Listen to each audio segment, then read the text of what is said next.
Hi there, as you probably have seen in my introduction, this channel is all about how research can help us to become a better parent. And in this session, I would like to talk about self-care and about postnatal depression, about stress, parental stress, and how this can also have a negative impact on our children.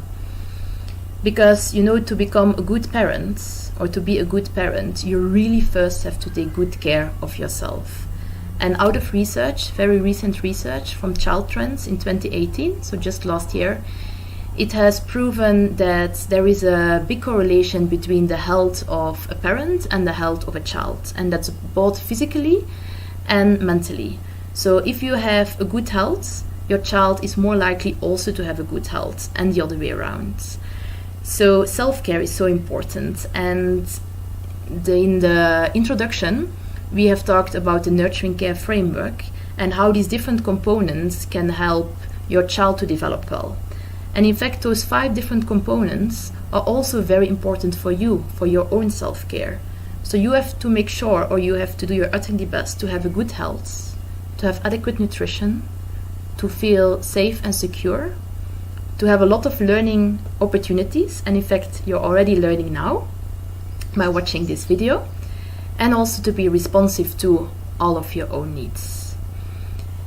In the next sessions, when we talk, for example, about nutrition for the child, we'll definitely also talk about nutrition for the parent or caregiver. We will also talk about the security and safety of the caregiver, but as I said in this session, I would like to talk about postnatal depression, about stress, parental stress, and which impacts unfortunately negative impact this can have on your child.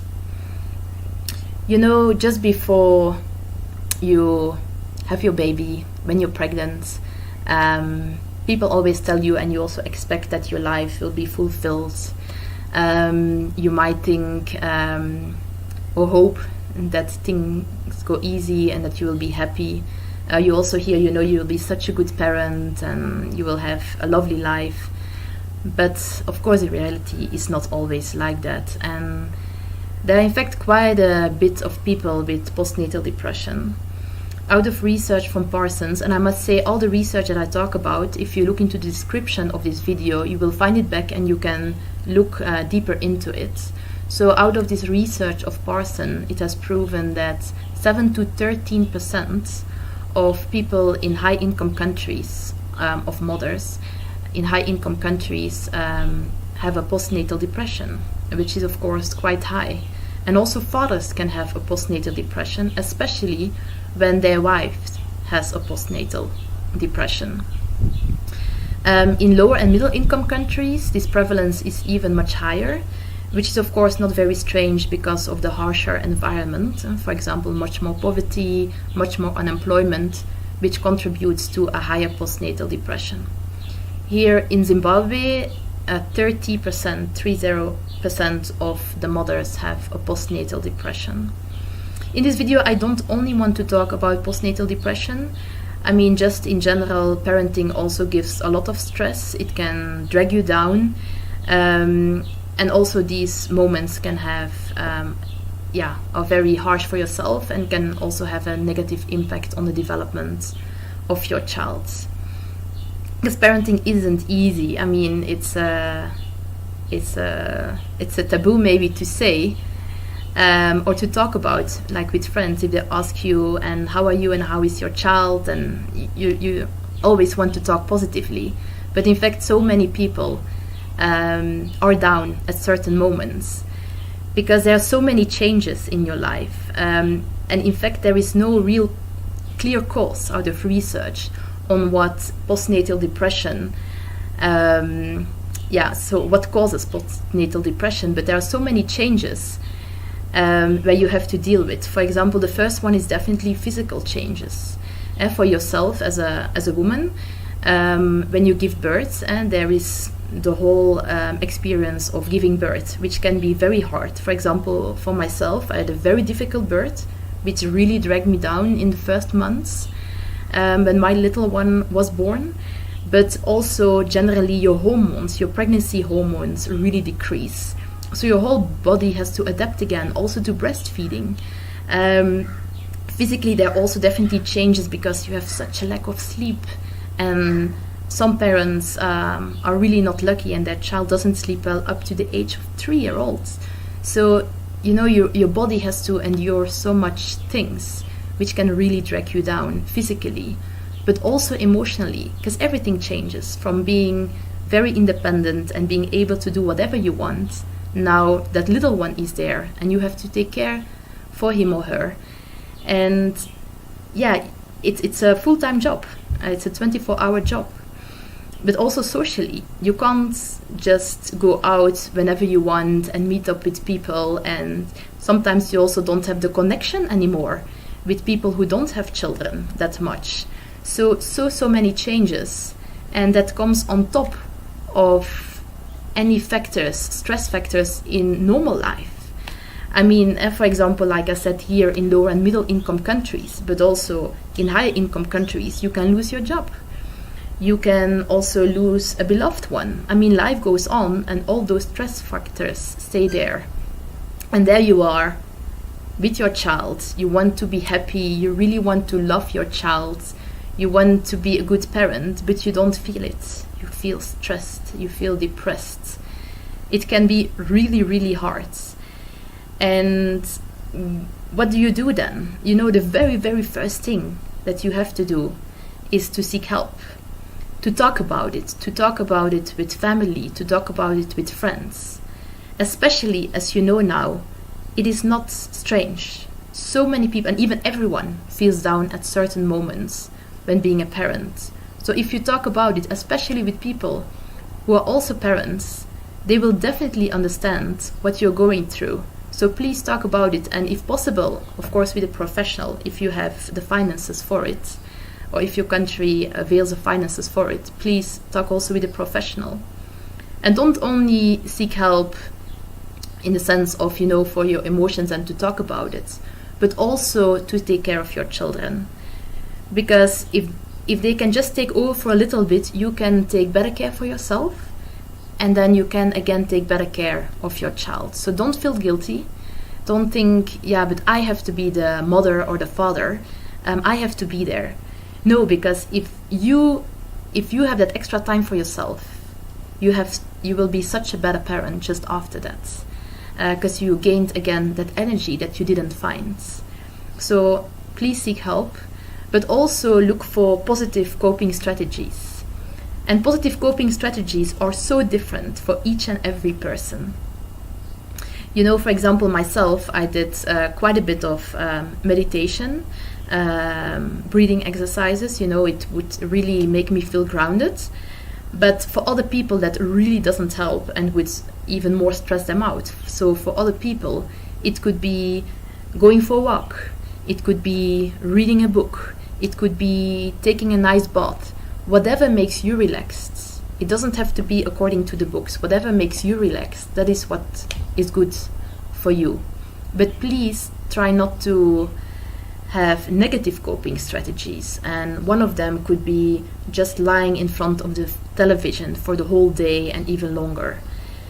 Because out of research, it has proven that people have a high well-being when they have a good diet, when they have a good sleep, when they have a lot of physical activity, exercises, and when they have a lot of social interactions. And when you lie in front of television, this ain't gonna happen. You won't sleep well, especially not if you watch television just before you go to bed.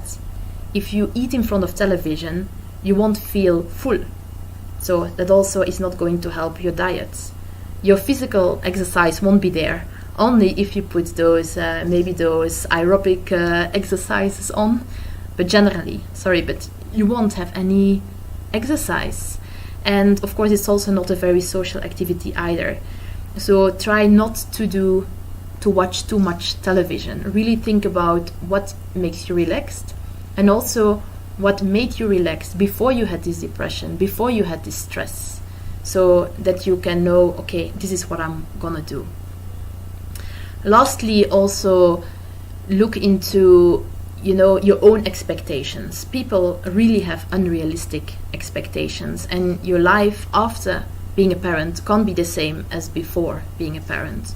So look into all the activities that you have on your agenda and try to skip certain activities of them. Try to see what can you stop doing so that you feel more relaxed, so that you don't get into a burnout, because a burnout can lead again to stress, and the stress leads into all of those other negative things. So I think these are my tips, if I can say it, for self-care. Because like I said, having a postnatal depression, being stressed, having parental stress can have a huge impact, unfortunately, a negative impact on your child. And the Lancet series, which is an amazing source for early childhood development, knowledge and research, it has shown that people with a postnatal depression, their children, will have a lower cognitive functioning. What does that mean? In this research, it meant that those children have a lower language development and also developmental delays. And of course, it's not very strange, I think, because if you are depressed, postnatal depression or other depression, you don't interact that well with your child. I mean, you have hardly energy for yourself, let alone energy for your child. So if you interact less, there will also be less language development. There will be delayed milestones. It could also be, that the bonding doesn't go that well with your child, the attachment, which is very important in those first months. So this is research from the Lancet on postnatal depression. But there is also research on stress and parental stress and how this can have a negative effect on the behavior of your child.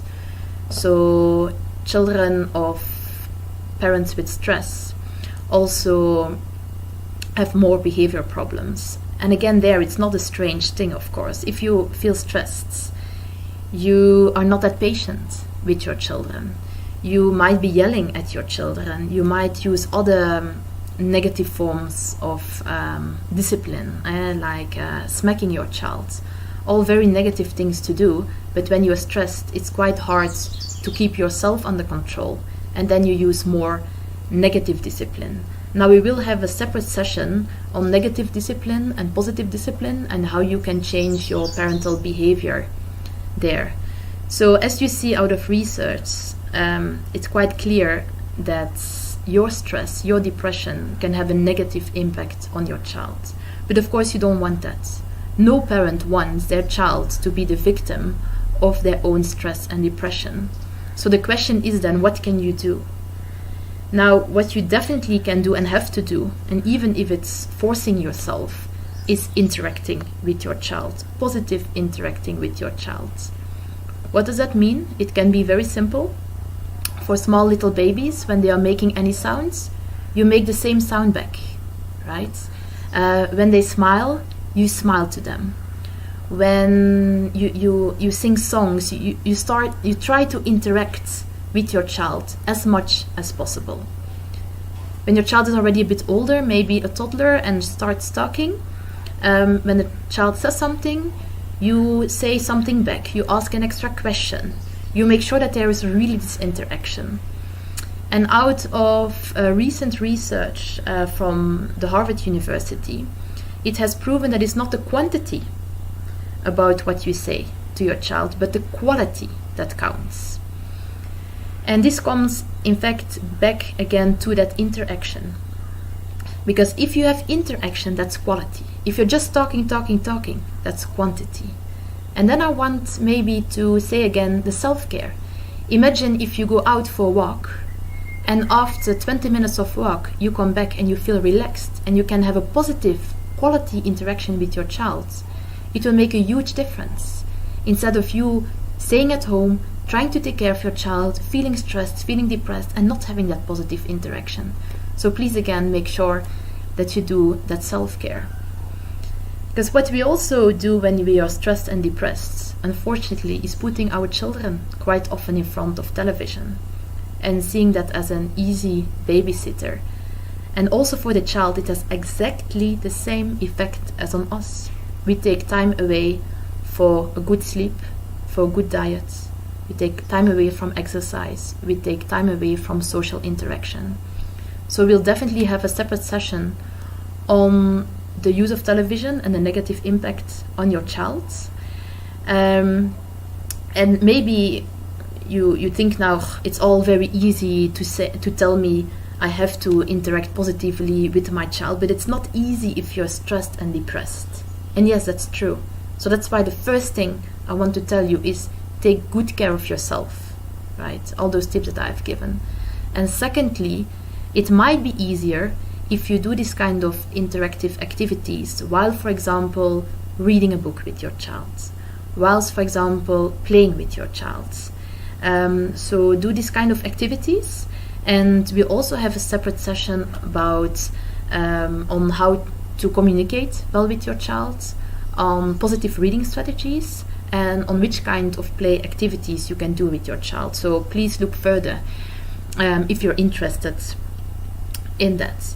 But maybe the number one that you have to do is showing love to your child. And again, that's hard, especially if you don't feel that unconditional love for your child yet. If you're depressed, if you're stressed, it's not easy, but force yourself.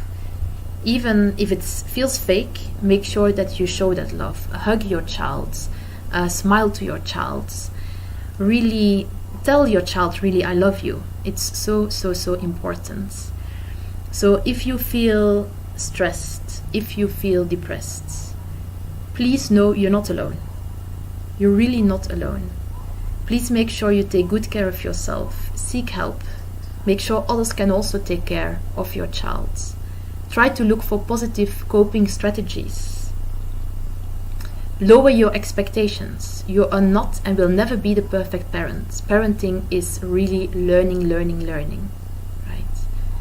Try to interact positively with your child and show love to your child. If you like this video, please subscribe, share it with others that you think might benefit. And please remember to take good care of yourself. You first have to take good care of yourself before you can take good care of your child or of your children. See you soon.